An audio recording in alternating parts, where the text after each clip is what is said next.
Thank you very much. It is so good to have all of you here.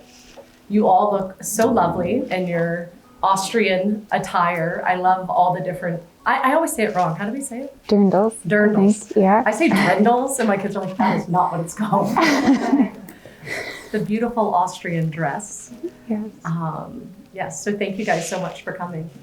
Caroline and I were excited to have this chat with y'all. Do you want to kind of? Yeah. We were so excited all semester, and then things just got away from us. This was the fastest semester I've ever experienced. It was just like, it flew. But the whole time we had just been chatting about getting together with you guys and just hosting a night like this where we explore what it means to be a woman, what femininity is, the lies of our culture, the truth that is spoken into our hearts, and how those things shake out in real life and the culture we live in. But yeah, we wanted to hear your thoughts and draw you into the conversation as well. But then we thought there are so many women who are your age, who attend university, who are asking the same questions. So maybe we could invite them into this night as well and just do a podcast. So that's what we're going to do. The question, what is a woman? You guys are probably familiar with it from Matt Walsh's documentary that he did exploring the lies about womanhood in the secular culture. But we wanted to ask that question with the eyes of faith as well. What does it mean for us Catholics? Because I think kind of by osmosis, we absorb some of those conceptual frameworks of what it means to be a woman, what it means to be a saint, what it means to be even a person through our culture. And unless they're sort of broken open and examined, we end up just taking a lot for granted without thought, and it causes a lot of confusion on the back end. And so throughout our time in Gaming, I've been able to get to know many of you, and it's been such a joy for me. And as I've heard some of the questions, I've realized there's a real continuity to a lot of them, and maybe we could just address them in a form like this, Cameron, as well, and just see what's on your heart. So, and I think that we know what is not a woman. Like, I feel like that's easy to say. Like, Luke is not a woman. Like, that's easy. Dr. McNamara could come in here and put on high heels and lipstick and fake eyelashes and whatever else, and I can be, getting out of bed and my hair in a bun, no makeup on, like looking horrible, and I'm still way more of a woman than him, no matter how hard he tries. And so I feel like there's kind of some obvious things like that, but I also think that there's just a lot of confusion. I was a tomboy growing up. I'm one of 4 girls. My older sister is very girly, and she was homecoming queen, prom queen, voted best looking of her class, straight A student, kind of perfect girl. And I always heard, why can't you be more like Meredith? Because I was not like her. Everything just came easy to her, and she just got it all. And I did not fit into any of the things that I felt like were expected of me. I was wild and crazy and a wanderer, like many of my children. And I just managed to find trouble, and I related more to the guys than I did the girls. And so when I was a kid, it was called a tomboy. I am grateful that I was raised when I was raised and not today, because I struggled with my femininity. Not in that.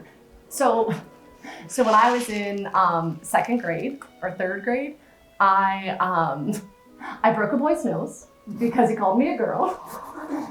So there was this thing, and we were playing soccer, and he said I couldn't play because I was a girl. And the other guys are like, no, she's one of our better players.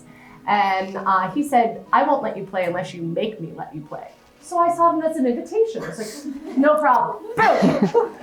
And broke his nose. And I got to play for 2 minutes, and it was glorious. And then a sister came out and yelled at me, and I had to go to the principal's office. And I tried to explain to her, he asked for it. She didn't quite see it like that. I had to go home, and my mom was like, your dad's gonna kill you. And I had to sit in the no-sit room all day. And then when my sisters got home from school, they're like, Dad's going to kill you. So by the time my dad finally came home, so I was there for multiple hours. And so by the time he got home, I was like, he's legit going to kill me. And I was so afraid. And he's like, Cameron, just upstairs, march upstairs. And so he's like, and I was like, I'm ready to make a defense. All the reasons why I had to punch this boy in the face. And he just said to me, always stand up for yourself. Never ever let anyone tell you what you can and can't do, especially a boy. I was like, cool. And so like there was this like good that what I did was not okay. But just to let you know kind of like what type of kid I was. And then I played sports. I love sports. 8th grade, I got very upset when my body started changing because I had to relearn how to swing for softball because I was good at batting and things changed and I didn't like it. So if I was around today and someone was like, hey, we can take care of this. Like, we'll just cut those things off. You don't need them. I would have been a prime target. I probably would have been like, yes, sign me up. Give me surgery. I do not want a chest. This is not fun. So I just want you to know where Caroline and I are coming from is not a place of judgment and condemnation. We know what you mean. Condemnation, yeah. So, but it's from a place of fellow empathy and sadness, really, because we are lied to in our culture, and we want to speak truth, and we want to know what we were created for. And there's so much more about the beauty of women and what it means to be a woman than looking a certain way. I ran down here without my shoes on because I don't normally wear high heels. So some of you were in the back and saw me putting them on. That doesn't make me less girly because I ran barefoot and then I put on my heels. Like what I have on doesn't make me more or less feminine. The gift of femininity and being a daughter of God, who I am, looks different, and different ones of us have different gifts, right? And we see that with the saints, they shine differently.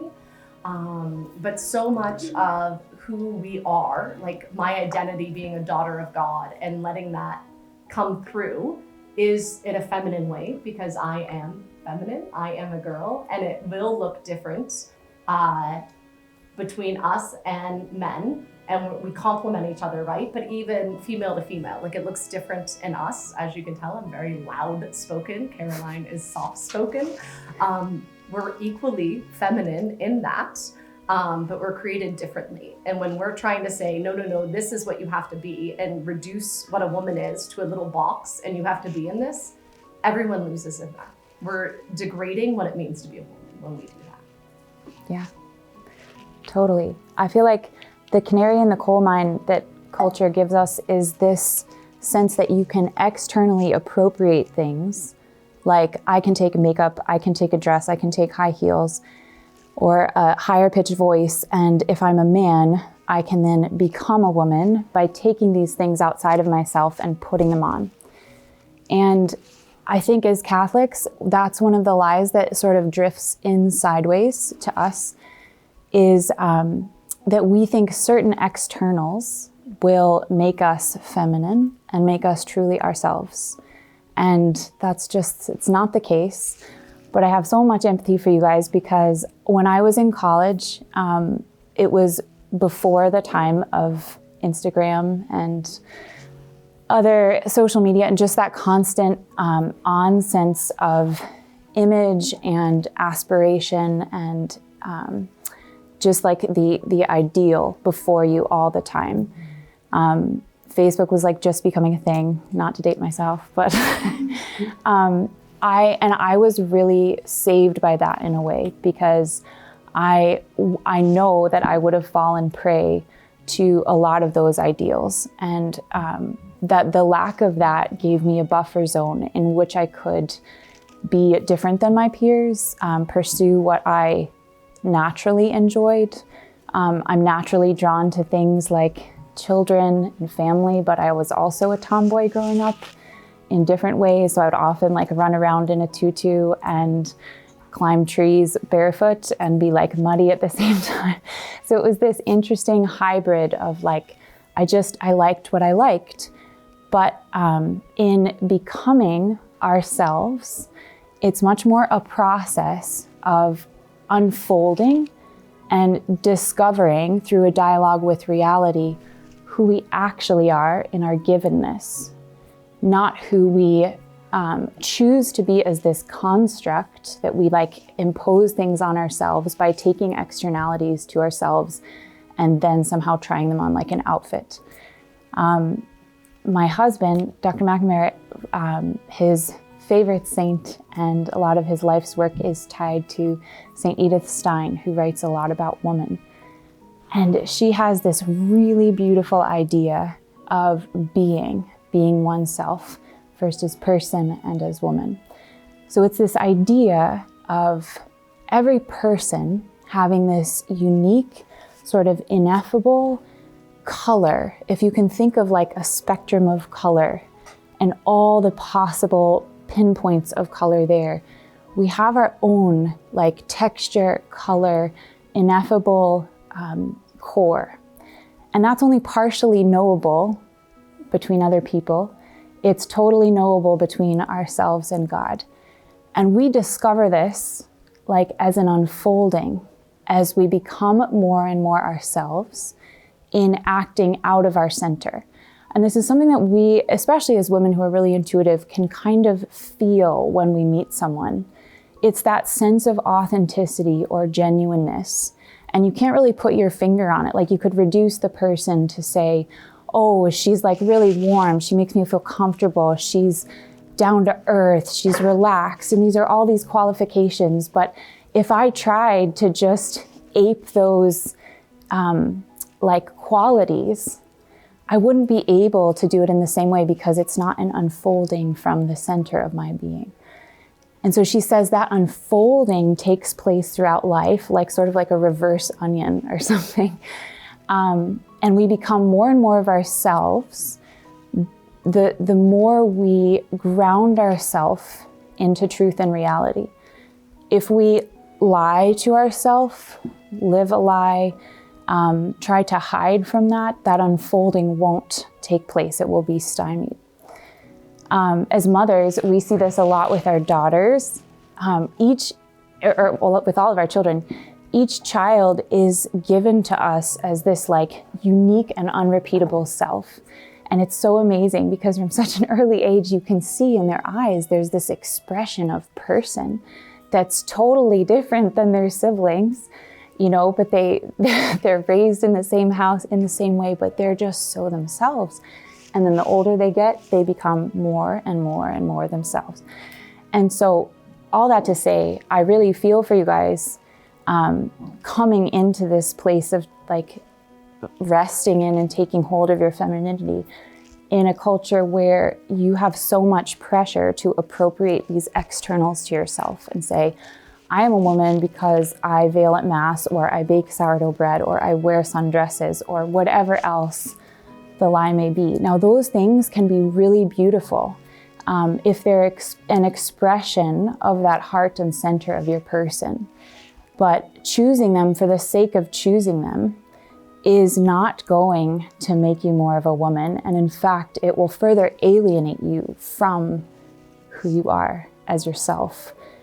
So we wanted to talk a little bit about what it looks like to come into contact with reality and unfold as yourself, especially in a culture like this, where there's just this, you know, constant bombardment. So I hope that makes sense. That's just a starting point, but we can, move.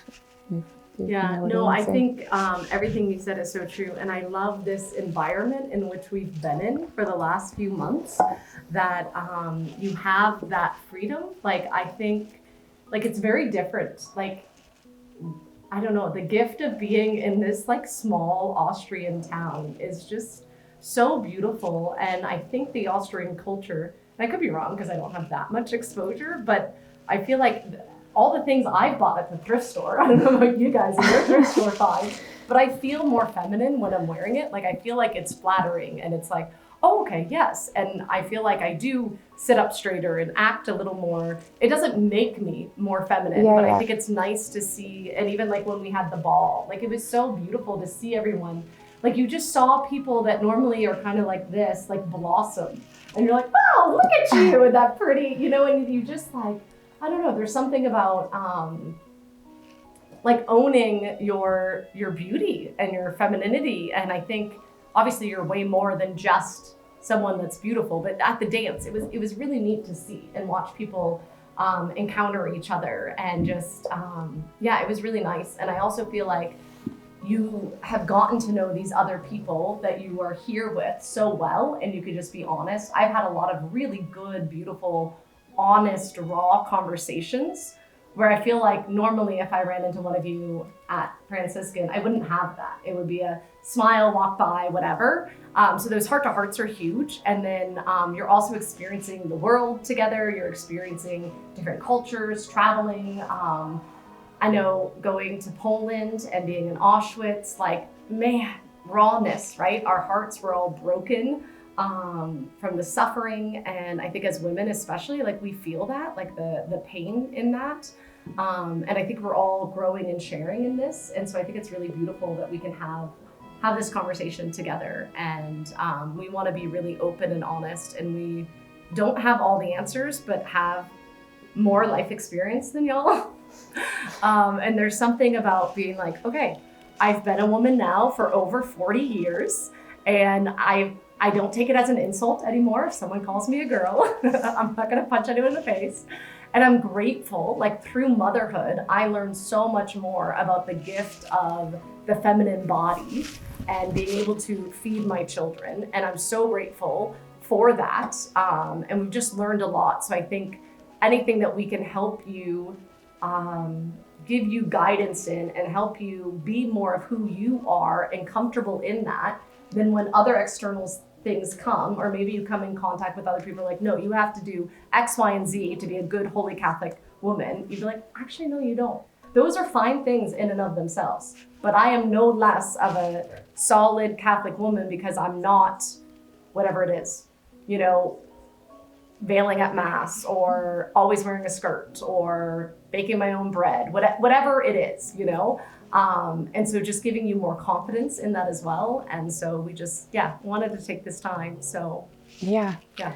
And I would say, I forgot to mention this earlier, but you reminded me of it. So in being ourselves, just like acting from that center, because we're created as women, we will live out our femininity automatically. We won't have to try. But in connecting with that center, we will be feminine because we are feminine. That's just the truth. And so you can look at the female saints and they're so different, so beautifully different, but they weren't thinking about how to be a woman of God. They were hearing his voice and just responding from their center. And we can look back at them and say, oh, they had these like amazing qualities, or, she was this way and she was this way. But by trying to appropriate those qualities to ourselves in a sort of forced or constructed way, it will just backfire. And instead, we need to become really sensitive to his voice and sensitive to what it means to act from our center. This is something that, so I was thinking in prepping for this conversation, what would I have wished someone would have told me when I was your age? Because what did I have to learn the hard way and kind of miss and make a lot of mistakes at before I figured it out? And it was precisely this acting from my center. I was way too easily influenced by other people that I looked up to as like older or wiser or holier. And I tried to emulate them at the cost of my center. And what happens is, in this process of acting, you become really, really sensitized to when you're acting from this place or when you're acting against yourself. And that sounds simplistic, but intuitively you can begin to feel it. But you can only begin to feel it if you have the courage to make mistakes. Mm-hmm. You can only begin to feel it if you take the leap to begin doing things and then deciding that you're just going to learn from whatever you do. So that, in chatting about this talk earlier, I started mulling over the word decision, because I realized a lot of my lack of acting from myself was focused or localized in these moments of decision. And instead of deciding and learning, I would try to outsource that decision to be like, oh, what would Saint Therese do? Or what would my spiritual director do? Or what would this holy person do? And then do what they did. And emulation can be a good thing. It's good to have models, but not at the cost of acting from your center. So I was thinking about the word decision, and I looked it up, and the etymology is really cool and striking. It means to cut off. So at a decision point, you're faced with 2 roads or 3 roads or many, and you have to choose one and cut off the rest. And in the act of doing this, we then gain the virtue of prudence, whether it goes well or whether it goes badly. Because if we're committed to learning when it goes badly, it can only redound to our good and help us become more prudent. But if we have analysis paralysis and agonize over these big decisions, or agonize over how to live our femininity or what to do or how to be, we just stay in a box and we don't ever expand and unfold. And so making mistakes is actually, it's part of the process, but it's a good thing because His mercy is so abundant, so abundant, and He will catch you every time if you just turn to Him in this dialogue. So I would just say, have courage. And yeah, and I think what Edith Stein was saying about the colors, I think of it more as like we're each our own unique stained glass. I don't know, how many of you have been in the chapel early in the morning? A good amount. Have you been there when like the Eucharist is like glowing red, like this morning? I think you were in there with me this morning. It's so beautiful because the stained glass behind, it's Christ, but it's the red, the way the sun is hitting the stained glass, the Eucharist and the monstrance are just like glowing this beautiful red. And it's just like, I don't know, for me, I'm like, it helps me picture His mercy, right? And shining on me all the more. And I think that we are all His unique, beautiful stained glass window. And a stained glass window doesn't have to work hard to do anything. It just has to be there. Like the artists I've never created stained glass, so you can ask one of the artists, but I think the way the artists design the stained glass is for the beauty to shine through it, right? For the sun, and all the stained glass has to do is just be, and the beauty shines through. So it's the sun shining through. And I think that that's us. And so often we're trying to be holy. How can I be holy? What can I do? And we're trying to do this, that, and the other. And the Lord's like, just be. Like, I created you for your beauty to shine and to inspire others. Just be you. And I think it's really important that we don't get discouraged by others. One of my favorite pictures of Saint Therese of Lisieux is a picture of her dressed up as Joan of Arc. And she's done these plays. Have you seen this image? It's her dressed up as Joan of Arc, and I just love it because Joan of Arc is like my girl, and Therese has become my girl more recently. But I love that she wasn't like, oh no, I can't be in, they're so different. They are so different. But I love that like she can admire her and dress up like her. But when the Lord's calling her to find Him in the little ways, you know, and she wasn't like, oh no, because I am not leading my people into battle, I can't be holy. It's like, how foolish is that? We would be robbed of a doctor of the church if she was afraid that she couldn't lead her people into battle. So I think like we need to just focus on, like, as you were saying, like what the Lord's calling us to do, say yes to Him and listen to Him and follow that and not be as focused. We can have others we look up to, but ultimately we need to listen to what the Lord's calling us to. Yeah, totally. And the irony of the Joan of Arc and Therese of Lisieux thing is they actually were so opposite, but not in the way people often think. Joan of Arc was super shy and she was a shepherd girl and she did not want to go. She had all these apparitions to come tell her, like she needed to take courage and she needed to listen to him and she needed to do it. So he made this naturally really shy person who was content on a hillside with sheep into someone who led a nation's army to victory. So it's not often like the Mulan archetype of this warrior girl who wanted to be a warrior, but she wanted the opposite. And Therese was the same in a different way. Therese was actually super choleric, super fiery, had all of this intense emotion that she did not know what to do with. And she was given a life of like a tiny little cell of a life, to live this like lion-hearted heroism. And she did it in her little way. And so oftentimes the way he calls us will draw us further out of our comfort zone, but deeper into ourselves. And that's really tricky in today's culture, but his voice is more powerful and more present. Something that was on our hearts a lot. Also today we went for a walk to chat about this a little bit. But I like trying to live an authentic life in a chronically online culture is a really tricky thing to do. I don't have social media, but I can access it and do for certain reasons to see friends or to help Cameron or whatever. And when I go on, I'm always floored at how artificial Catholic culture has become online, especially on Instagram, because that's the one that I check most, I would say. But it's like I'm always stunned. Like, people will literally set up videos of them praying the rosary, or like going to like do these things, and they like look like they're alone, but then go and they film themselves and then post them for many, many people to see.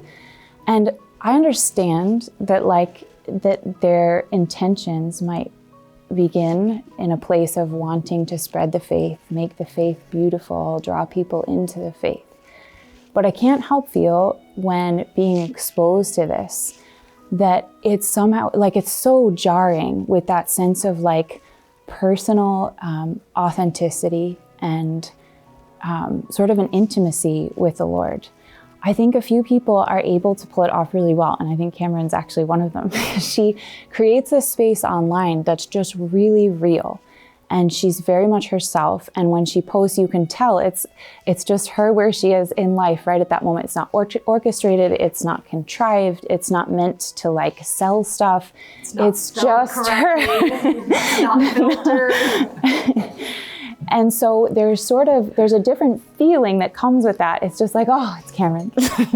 You can sort of breathe out and relax. It's not this like artificial like construct or show. And so I would say that Instagram culture kind of bleeds sideways into the way that we relate even offline, like in real life, because we're now like LARPing what it means to be a Catholic woman when I'm talking to this person in front of me, or trying to portray this image, or and it becomes really, really hard then to live in a way that's plain-faced, simple, and straightforward, which is always what we're called to do as Christian women. And in that, we'll be feminine in ourselves. Would you add anything? No, I think that's so true. I wanna give time for y'all for Q&A, and we do have some Q&A, so I wanna jump into that, and then we can talk more, and we can go in whatever direction y'all are really wanting us to go in, because obviously this is something we're both very passionate about, and there's so many things to say and so many different directions we could go in. So I wanna do what's best for y'all.